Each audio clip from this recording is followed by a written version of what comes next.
Unang 16 na manlalaro sa espesyal na versus mode na ito ay imbitado sa isang torneo.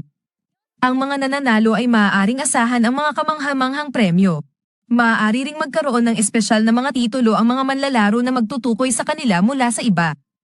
Mayroon din mga nakatagong estilo ng paglalaro na maaaring magdulot ng mga nakatagong titulo. Para sa mga hindi nakakapagtalaan ng kasunduan sa mga engkantada sa una, may ibinibigay na pangalawang pagkakataon. Maaari nilang ayusin ang kanilang mga kasunduang kristal sa pamamagitan ng PvP. Ang mga naayos na kristal ay may garantisadong tagumpay na porsyento at mas mataas na posibilidad na makakuha ng mga bihirang engkantada. Binuksan din ng mga gumawa ng laro ang sariling pagkakakilanlan ng mga engkantada na nagbibigay daan para sa mga engkantadang magpakita ng kakaibang ugali mula sa 4 na itinakda sa kanila.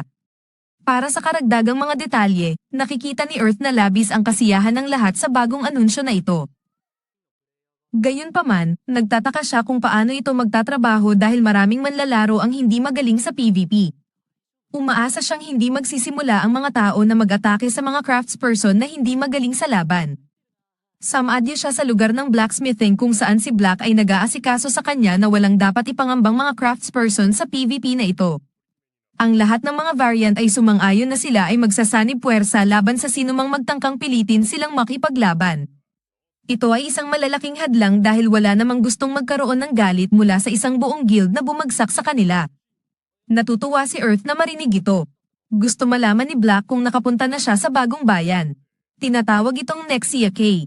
Parang kalto ng bagong panahon ang pangalan nito para sa akin. Nagbukas na sila ng war portal, kaya't hindi na problema ang pagtungo roon. Ito ay naging lugar ng pagtitipon para sa mga matitinding manlalaro sa PvP. Ang mga taong nais na maglaan ng mas maraming oras ay nagkikita-kita na upang maglaban muna. Masaya si Earth na makita na ang mga tao ay nagsisimula ng mag-organisa sa mga grupo. Ang desisyon na ito na self-governance ang nagpapahiwatig kung gaano kahalaga ang mga online na laro. Hindi interesado si Black na makipagtunggali at nais lamang niyang magpapalakas ng kanyang martilyo. Iniwan niyang makipaglaban sa ibang mga manlalaro. Nagtataka si Earth kung ano ang kanyang gagawin sa mga oras na iyon. Nagdagdag ang mga gumawa ng laro ng espesyal na titulo. Napansin niyang may mga tao na nagkomento na may espesyal na titulo siya, kaya tiningnan niya ito, at siya ay nagulat na siya ay isang fairy player. Ang pangamba ay nag-aalis ng kulay mula sa kanya, nagiging mula anime ay nauwi sa manga. Pabagal na tiningnan niya ang mga mataas na palakol na may kanyang bagong titulo na nakalagay. Hindi maaring tanggalin ang titulo, at ang tanging paraan para alisin ito ay makipaglaban sa isang espesyal na PvP battle sa panahon ng event. Siya'y bumagsak sa sahig sa panglo na may panghihinayang habang nagtitipon ang mga tao para masilayan ang kanyang titulo. Natagpuan itong nakakahiya ni Earth habang ilan sa mga engkantada ay lumalapit upang suportahan siya. Masyado nitong naiiba sa kanyang panlasa ang titulo. Naalala niya na ang PvP ay ang tanging paraan para maalis ang sumpa sa kanya, kaya't nagmamakaawa siya sa sinumang makipaglaban sa kanya. Sumali si Rona, tinanggap ang hamon. Lumuluhang kaligayahan ng damaloy sa kanyang mukha habang iniisip ang mga pagkakataon na kanyang malilinis ang kanyang pangalan. Alam na ni Rona si Earth, kaya tawagin siya nito ng kanyang pangalan na parang kaibigan. Inihayag nito na siya ay miyembro ng The Blue Collar Guild. Naalala ni Earth na ito ang pangalan ng guild ni Zoe habang naaalala ang mga paglalakbay na kasama niya sila bago magsimula ang laban. Ini-inform ni Rona si Earth na siya ay gumagamit ng sining ng martial arts. Nakita na niya ang kanyang sipa at nasa sabik na makalaban ito. Isa pang beses ay nagpapasalamat si Earth sa kanya para sa laban. Siya ay nagulat na makita ang kanyang kakilala na ibon na lumilipad patungo kay Earth. Mahiyain ang ibon, kaya't kinansela nito ang hiling na makipaglaban dahil hindi nito naisang makipaglaban kay Earth. Ang nilalang ay naglilipad-lipad at naglandas sa kanyang balikat. Labis ang excitement ng lahat sa pagkakakita ng espesyal na titulo na ito sa aksyon. Nananawagan si Earth sa sinumang makipaglaban sa kanya, ngunit may isa sa mga engkantada ang nagnanais makipaglaban. Siya ay bumagsak sa sahig, nagmumukmak. Mga ilang araw mamaya, abala si Earth sa pagpiprito ng pagkain nang tawagan siya ni Rona. Gusto niyang humingi ng payo. Hinulaan niya na may problema siya sa pagpapakain ng kanyang kakilala at nais niyang gumawa siya ng pagkain na kakainin nito. Namangha si Rona kung paano niya nalaman. Hindi naglaon, sinabi ni Earth sa kanya na kalahati ng mga servers ay humihingi ng parehong bagay. Gumawa siya ng mga pagkain para sa isang manlalaro na nagreklamo tungkol sa kakilala niyang hindi kumakain ng tinapay. Nagustuhan ito ng marami, kaya't kumalat ang balita. Ang pila ay sobrang haba kaya't kinakailangan niyang maglimita ng order sa 3 pack. Labis siyang abala sa mga order, ngunit kinakaya niya ito dahil sa kanyang mga kasanayan sa pagluluto. Ngunit ang tunay niyang pangangailangan ay si Makota na tutulong sa kanya. Mas naging kaya-kaya ang kaguluhan nang dumating si Rona upang magtulungan. Dahil sa kanyang tulong, mas konti nang ang mga tao sa lugar. Marami na ring ibang kusinero ang nagsimulang gumawa ng pagkain para sa mga engkantada na malaki rin ang naitulong sa kanya. Ipinapayo ni Rona na pumunta sila sa bagong bayan pagkatapos nilang mag-close. Nag-warp sila roon at dirdiretso silang pumunta sa PvP area. Napapansin ni Rona na may kakaibang bagay tungkol sa lobo na kasalukuyang nakikipaglaban at pumapayag si Earth. Nagsimula ang laban at maganda ang samahan ng manlalaro na may ibong engkantada sa kanilang pagtutulungan. Gayunpaman, tumawag ang isa pang manlalaro para sa tulong ng kanyang kakilala sa isang mahalagang bahagi ng palitan, ngunit binaliwala ito ng lobo ang utos ng kanyang may-ari na nauwi sa kanyang pagkatalo. Nais malaman ni Rona kung ano lang ang nangyari dahil hindi niya inaakalang ang isang engkantada ay magbibingi-bingihan sa utos ng kanyang may-ari. Inilahad ni Earth na ang lalaking iyon ay isang slave ferry user. Ito ang tawag sa mga gumagamit na nangaabuso sa kanilang mga engkantada.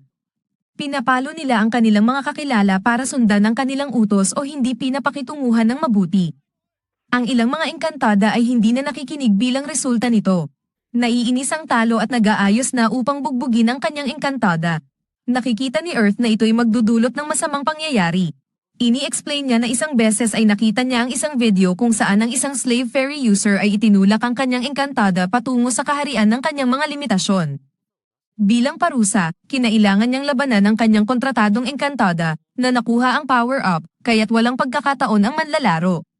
Kinuha ang kanyang contract crystal dahil sa pagkatalo sa laban at in-reset ang lahat ng data niya ukol sa kanyang mga engkantada. Tinihilang talo dahil alam na rin niya ang mangyayari pagkatapos ng palo. Hindi alam ni Rona na may ganitong sistema pala. Ini-reveal ni Earth na ito ay katulad na sistema na ginamit sa mga lumang online games. Hinulaan niya na ang mga gumawa ng laro ay nais na magbigay-pugay sa mga klase ng mekanismong ito. Nagdesisyon si Earth na mag-log out upang magpahinga. Kinabukasan, naroroon si Earth sa laro at naglilinis pagkatapos ng mahabang araw ng pagtitinda. Binisita siya ng talo at nais nitong kausapin siya tungkol sa kanyang titulo. Gusto ng lalaki na ituwid ang mga bagay sa kanyang engkantada. Nakita niya ang isang video kung saan ang engkantada ng isa ay sumalakay sa kanya at ayaw niyang mapunta sa parehong kapalaran. Habang naglalaro kasama ang kakilala, nais niyang malaman kung bakit masama ang ugali nito sa kanya noong una. Inilahad ng talo na hindi niya alam kung paano alagaan ang kanyang engkantada, kaya't naghanap siya online at nakita ang ibang tao na trinato ang mga ito na parang mga alagang hayop sa circus. Ginawa niya rin ito, pero matapos itong magkaroon ng personalidad, ito ay hindi na nakikinig sa kanya, kaya't ilang beses niya itong binugbog upang pilitin itong sumunod sa kanya. Alam niya sa kanyang kalooban na hindi tama ang ginagawa niya. Natutunan niyang may mas mabuting paraan at kahit inaalok niyang magbayad, tinanggihan ito ni Earth. Binalaan na huwag gawing-gawi ang pag-aabuso sa mga engkantada kapag naghahanap ng solusyon sa problema. Itinalima niya na dapat tratuhin ng talo ang kanyang engkantada na parang kaibigan.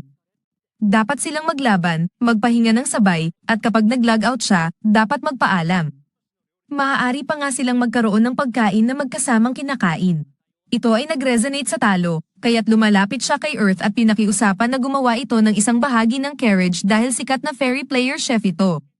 Ngunit nagulat si Earth dahil hindi niya alam na may kanyang nickname. Kumukuha ang lalaki ng isang piraso at pinakain ito sa kanyang engkantada. Una itong nag-aalinlangan, ngunit ito'y kumain din. Ang magandang kilos na ito ay nagpapawi sa negatibong enerhiya sa paligid ng engkantada. Nagpapasalamat sa kanya ang lalaki na may luha sa kanyang mga mata at sila'y nagbabalik loob, naglalakad patungo sa kabilang silong ng araw, handa na para sa kanilang bagong buhay. Ang paghanga ni Earth sa kanyang trabaho ay naabala ng isang matandang lalaki na nagkomento kung gaano kahanga ang kanilang napanood. Nagpakilala ito bilang Silver. Ini-inform niya si Earth na kailangan nilang mag-usap at nagtatanong kung maaari silang mag-usap sa isang pook na hindi maraming tao. Nagpapatuloy ang mga bagay nang dalhin niya ito sa isang liblib na safe house kung saan inaalok niya kay Silver na umupo para makapag-usap ng malaya. Napapansin niya na mayroon ang lumang knight ng ilan sa pinakamahuhusay na kagamitan sa laro. Walang oras si Silver na nasayang at nagtatanong kung mayroong manlalaro na nagngangalang Glad na galing sa Earth. Matapos isang saglit ng pag-iisip, sinasabi niya na wala. Inilalantad ng knight na may mga chismis na sinusundan niya ang mga manlalarong may titulo ng fairy player, kaya't inaakala niya na maaaring sumunod ito sa kanya. Nakakuhang pansin ito kay Earth, kaya't nais niyang malaman kung sino ang manlalarong ito. Ipinagtapat ni Silver na dating miyembro siya ng kanilang party. Bukod sa kanyang mga isyu sa asal, magaling siyang tanker ngunit nagsimulang mangmanggan sa ibang mga kasamahan habang tumataas ang kanyang kayabangan. Subalit nang magsimula ang kaganapan, hindi niya magawang magkaroon ng kasunduan sa isang fairy.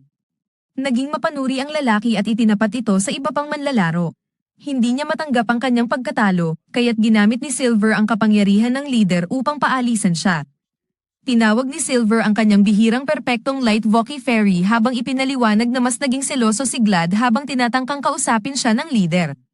Ngunit matapos ang huling update, nakakuha siya ng bagong kristal at nakipagkasunduan sa isang Darkness Fox Fairy. Kasalukuyan siyang naglalakbay at umaatres sa mga tao upang hamanin sa mga espesyal na PvP duel.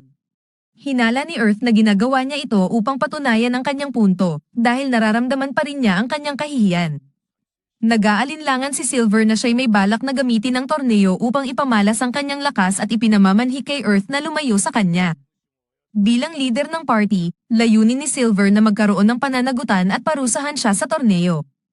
Naiintindihan ni Earth ang mga alalahanin ng matanda ngunit iniisip niyang delikado na paniwalaan lamang ang isang panig ng kwento. Kinabukasan, pumunta siya sa Pangangaso gamit ang tabo na hamani ng mga manlalaro sa PVPs habang sila'y nakikipaglaban sa mga halimaw bilang proteksyon laban kay Glad. Una ay kinukutsa ni Earth ang isang mabangis na oso sa pamamagitan ng isang headshot at gumamit ng kanyang archery arts upang magkaroon ng mga kahalintulad na larawan para dagdagan ang kanyang mga tira. Habang papalapit ito sa kanya, ginamit niya ang kanyang whip upang bumagsak ito at tapusin ito sa pamamagitan ng isang matatalim na sipa. Ang tagumpay na ito ay patunay kung gaano siya kalakas ngayon, yamang dating kinakailangan niya, kasama ang buong party, upang talunin ang isa noong nakaraan. Binigyan siya ng pagkakataon na makaabot sa antas ng sliding charge kick na magagamit niya upang sumalakay o makatawid ng mabilis. Mamaya, pumunta siya sa minahan upang maghanap ng mga pag-upgrade sa kanyang kagamitan. Binabalaan niya ang lahat kapag natagpuan niya ang isang pampasabog, at silang lahat ay nagtatago habang ligtas na inaani ito ni Earth. Nagpapasalamat ang ibang mga manlalaro sa babala, yamang ibinunyag nilang ginagamit ito ng ilang bomb masters upang lumikha ng mga pampasabog. Nang gabing iyon, pumunta siya sa bahay ni Black upang humiram ng kanyang smithy upang makumpleto ang kanyang gawain. Na-inspire siya sa Twisted Blade at ginawa ang katulad na arrow hit na nagpapataas ng kanyang kakayahan sa pagtusok. Nagpatuloy siya at ginamit ang light steel upang lumikha ng Triangle Blade Whip. Ang bagay na ito ay tila bagay na direktang galing sa isang silid torture mula sa medieval panahon. Pinasasalamatan niya si Black para sa tulong bago pumunta sa potion workshop, kung saan binigyan siya ng espasyo sa ilalim ng lupa upang magtrabaho sa kanyang explosive. Ang ilalim na lugar ay maganda kung sakaling magkaroon siya ng aksidenteng pagsabog, ang pinsala ay mapipigilan. Inilalagay niya sa pagsusulit ang kanyang mga kasanayan sa medisina at gumawa ng 3 langis na may iba't ibang halaga. Lumabas si Earth sa isang liblib na lugar upang subukan ang mga ito. Inihagis niya ang una, at hindi ito sumiklab, kaya't pumunta siya sa pangalawa, na nagdulot ng malupit na pagsabog na umubos ng 80% ng kanyang HP.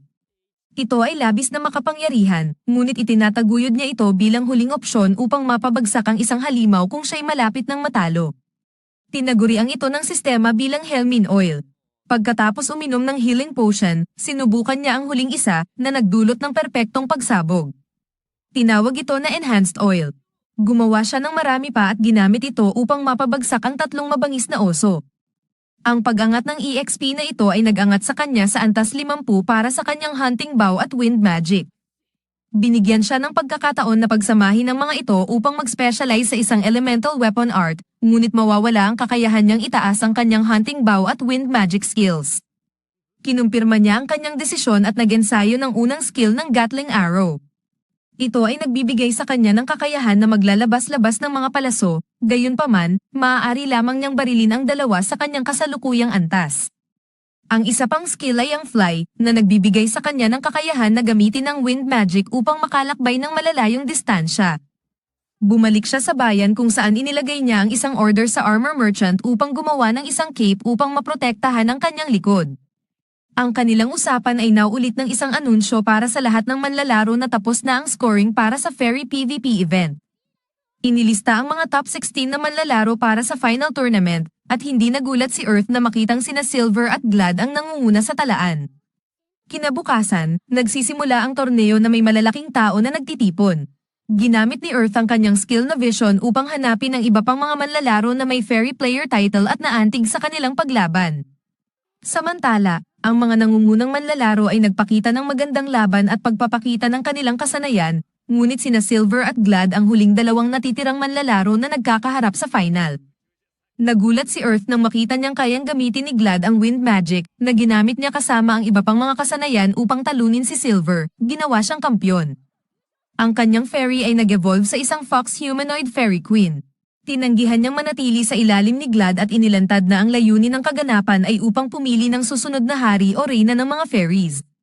Sinasabi sa kanila na dapat itong maging isang taong malakas at bihasa sa mga sining ng digmaan.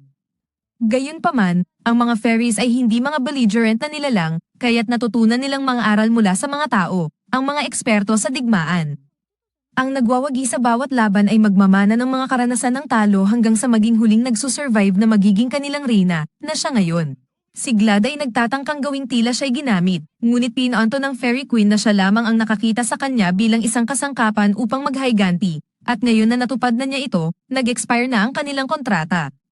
Inalok niya ito ng pera bukod sa premyo ng torneo, pati na rin ang isang kapalit na fairy na nasa parehong antas ng reyna bago ito mag-evolve. Ito ay pampalubag loob sa kanyang trabaho, ngunit hindi tinanggap ng lalaki ito at siya pa ang naghamon sa reyna, na nangangahulugan na hindi na magtutuloy ang kanilang kasunduan. Nagsimula ang laban, at siya'y sobrang tinalo sa pamamagitan ng sunod-sunod na mga spell, kaya't pinahintulutan niya si Silver na magpatuloy, ngayong siya ay napilitang kumain ng humble pie. Binulahan ng Monarca ang tatlong may titulo na fairy player at pinupuri sila para sa kanilang pag-abstain sa laban. In-evolve niya ang dalawang may fairies bilang kanilang gantimpala at binigyan si Earth ng pagkakataon na labanan siya bilang kanyang gantimpala, na naguguluhan ng lalaki. Ito ang nagtapos ng episode. Patuloy ang mga pangyayari habang humihingi ng paliwanag si Earth tungkol sa biglaang labanan na ito. Ipinaliwanag ng reyna na hindi niya naranasan ang pangyayari na may kasamang fairy, kaya nais niyang dumaan siya sa proseso ng pakikipaglaban sa kanya. Hindi mahalaga kung manalo siya o hindi, balak ng reyna na magbigay sa kanya ng kanyang kapangyarihan bilang kanyang gantimpala sa anumang resulta.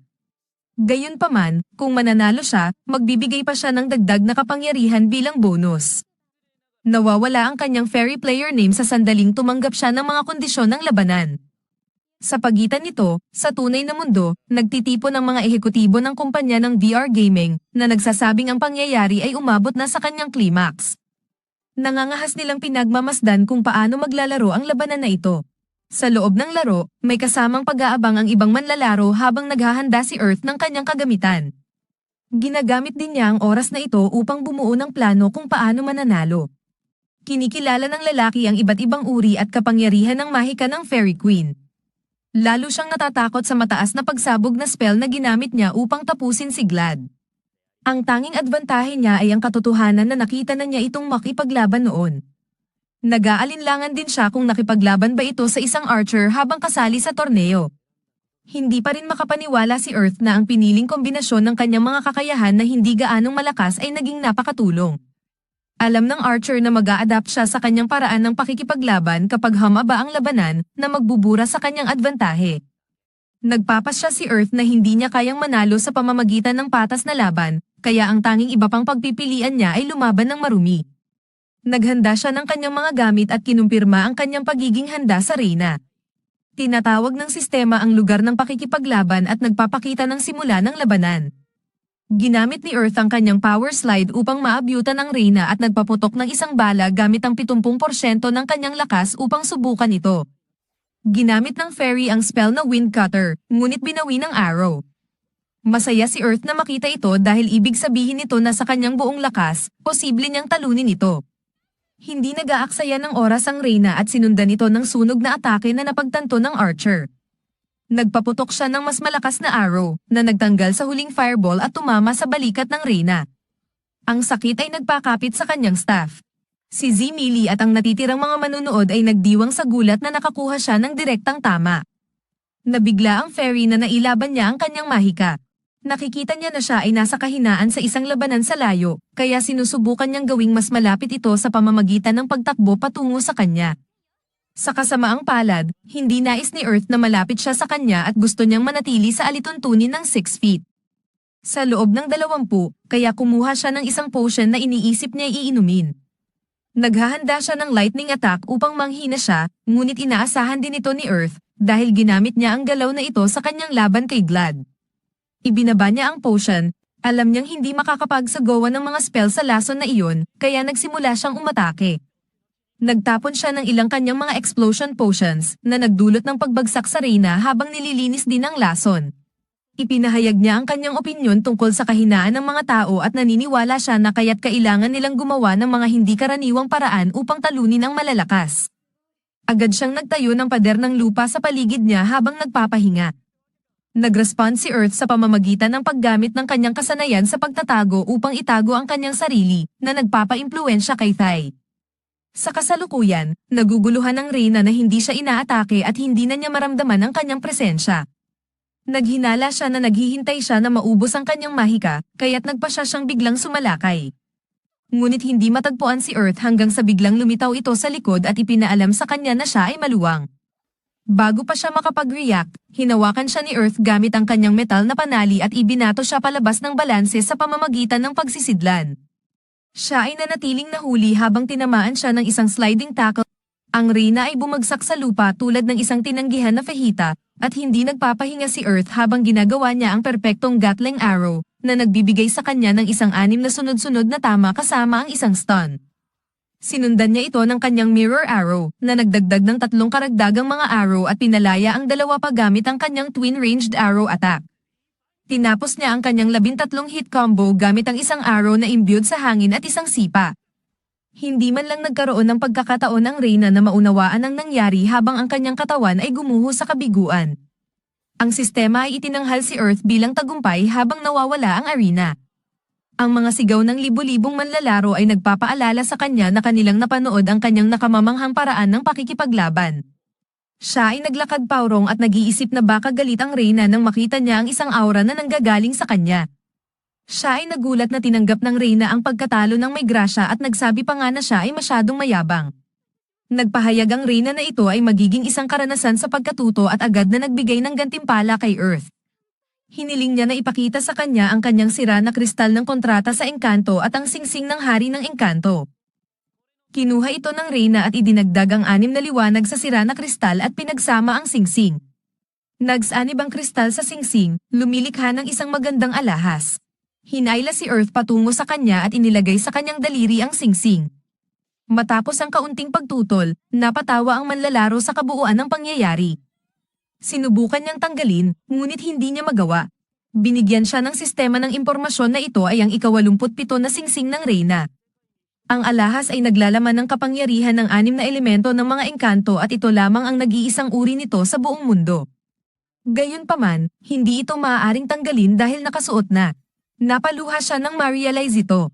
Agad na bumalik ang Reyna sa kanyang kaharian bago pa siya tanungin ng anumang karagdagang katanungan.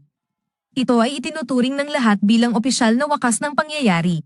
Pumalakpak sila dahil sa kanilang kasiyahan sa pangyayari at sa mahusay na pagtatapos nito. Kaya hindi ako makapaniwala na nakasaksi sila ng kasal. Ang epikong laban ni Earth ay na-upload sa opisyal na site ng laro. Ito ay nag-inspira sa maraming tao na gamitin ang kombinasyon ng hangin at pana pagkatapos nilang masaksihan ang lakas nito. Dahil dito, naging isang kilalang personalidad si Earth sa loob ng laro, kaya't nagpa siya siyang pumunta sa isang liblib na lugar upang makapaglaro ng payapa. Gayunpaman, biglang lumitaw ang Reyna mula sa singsing habang siya ay nagtatrabaho sa ilang mga pampagaling. Ipinahayag niya na ang singsing ay isang punto rin ng teleportasyon. Sinaway siya ni Earth dahil sa pagkakaligtaan niya sa kanyang mga tungkulin at inutusan na bumalik at pamahalaan ng kaharian. Ngunit nagreklamo ito tungkol sa kung gaano ito ka nakababagot. Ipinahayag ng Monarco na ang pagiging isang pinuno ang pinakamahirap na trabaho sa kaharian. Inilipat niya ang piramide at ipinaliwanag na siya ay nagtatrabaho bilang isang alipin samantalang ang mga tao na mas mababa sa kanya sa katayuan ay may mas kaunting responsibilidad. Pumunta si Earth sa bayan ngunit hindi siya komportable dahil nakilala siya ng lahat. May isang boses sa likod na magresibong tumatawag sa kanya upang kunin ang kanyang atensyon, ngunit akala niya ay may kausap itong iba. Upang makaiwas sa limelight, pumunta siya sa paghahanap ng mga hayop. Tiningnan ni Earth ang kanyang singsing at nais na subukan ng isang bagay. Nagkita muli ang lalaki at ang reyna at nagtanong siya tungkol sa Prism No Spell dahil ito ay isang bagay na kaya niyang matutunan dahil naka-equip siya ng singsing. Hinimok siya ng reyna na subukan ito gamitin. Kaya't hinuli niya ang isang mabangis na oso at nag-ensayo ng isang malaking pagsasambang tulad ng isang libro na nagpapabago nito sa bato. Sinubukan niya ito ng ilang beses pa at nalaman kung ano ang naidulot nito. Nagbalik siya sa kanyang nakatagong kampamento kung saan nagluluto siya ng mga pagkain para sa kanyang negosyo. Idinagdag ng Monarco na mayroong iba't ibang uri ng status effects na maaaring idulot sa target. Binalaan din siya ng reyna na ang cooldown period ay mahaba. Umaabot ang kamay niya upang kunin ang isang piraso ng pagkain, ngunit sinuntok siya ng lalaki gamit ang abaniko, binalaan siyang huwag kumain ng pagkain ng mga customer niya.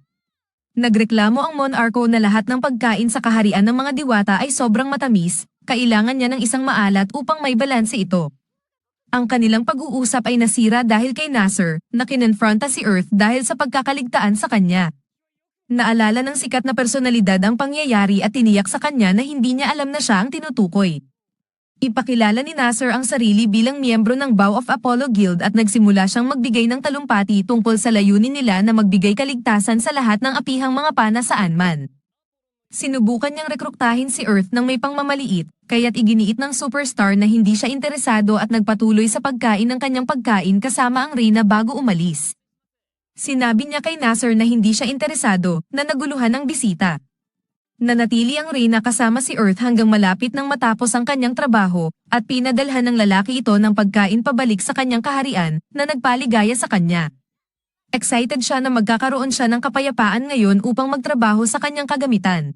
Kinabukasan, ng umaga, bumati siya ng papasok sa tindahan ni Jax na panday. Medyo nag-iingat siya nang makita ang mga tao sa paligid niya. Humingi ng paumanhin si Jax nang malaman niyang dahil sa kasikatan niya, lahat ay gustong mapanood ang kanyang proseso sa paggawa. Pumayag si Earth ngunit ipinag-utos na mag-ingat ang lahat, na agad namang sinunod. Sinimulan niya ang pag-unlad ng kanyang X-type compound hunting bow dahil kailangan na niyang palitan ito, nagpasya siyang gumawa ng bago. Ginamit ni Earth ang mas mataas na kalidad ng kahoy at ginawa ang kanyang reinforcement gamit ang magaang na metal sa halip ng bakal. Ito ay nagresulta sa mas malakas na bow. Sumunod naman siya sa pag-upgrade ng kanyang bladed shoes. Ginamit ang magaang na metal upang mapataas ang armor value ng sapatos. Ang piniling material para sa mga spikeya ay ang bakal, at ang screw twist na pamamaraan ay ginagamit upang mapabuti ang lakas ng pag-atake. Inilipat ni Earth ang talem sa harap ng sapatos ngayon at ginawang modular para mas madaling alagaan.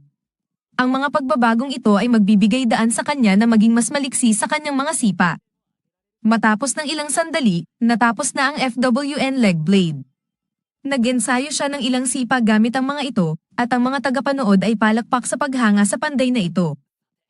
Pumunta siya sa tindahan ng armas kung saan ibinigay ng mga ngalakal ang cap na kanyang in-order. Nagulat si Earth sa kalidad nito dahil nakakuha ito ng 7. Nagpapatuloy ang mga sorpresa nang marinig niya kung gaano kahalaga ang trabaho na may ganitong kalidad sa abot-kayang presyo. Dahil sa nagkasunduan sila sa presyo, hindi siya handang taasan ito kahit na ang huling produkto ay mas mataas ang kalidad. Nakuha ang atensyon ni Earth nang matanggap niya ang mensahe mula kay IM, ang Guild Master ng Bow of Apollo. Tinanggap niya ang imbitasyon at nagkita sila mamayang gabi. Nagpila ang mga kasapi upang siya'y batiin, at kinilala niya ang kanilang bilang. Matapos magpalitan ng mga magandang salita, humingi ng paumanhin si IM sa pag-uugali ni Nasser sa kanya.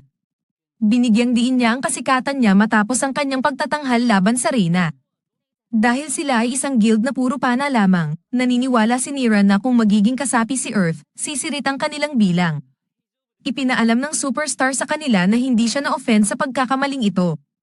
Ibinunyag ni IM na nagkaroon sila ng karagdagang investigasyon at natuklasan nilang ginagamit ni Nira ang pangalan ni Earth upang makapag-recruit ng mga bagong kasapi. Nagsumite ng paumanhin ang guild sa kanyang ngalan. Nagulat si Earth sa gesture na ito at nanawagan sa kanila na itaas ang kanilang mga ulo dahil tinatanggap na niya ang kanilang paumanhin. Masaya si IM sa narinig at nagpabatid sa kanya na naparusahan na si Nira upang masiguro na hindi na ito mauulit. Nahulog siya mula sa kanyang posisyon bilang lieutenant at naging ordinaryong kasapi na lamang. Nawala rin ang kanyang karapatan upang mag-invite ng mga bagong kasapi. Hindi nila ito pinabayaan, ngunit ginawa nila itong panagutan ng kanyang mga aksyon. Kontento si Earth sa paraan kung paano nila ito hinandle, at matapos ng ilang hype mula kay IM, nagpaalam siya sa kanila. Ngayon ay nakikita na niya kung gaano kalaki ang epekto ng kanyang laban sa Fairy Queen sa laro. Samantala, sa totoong mundo, na-impress ang mga executives sa kanyang performance at ang impluensya na ginagawa niya sa iba pang mga manlalaro. Tinuturing nila si Earth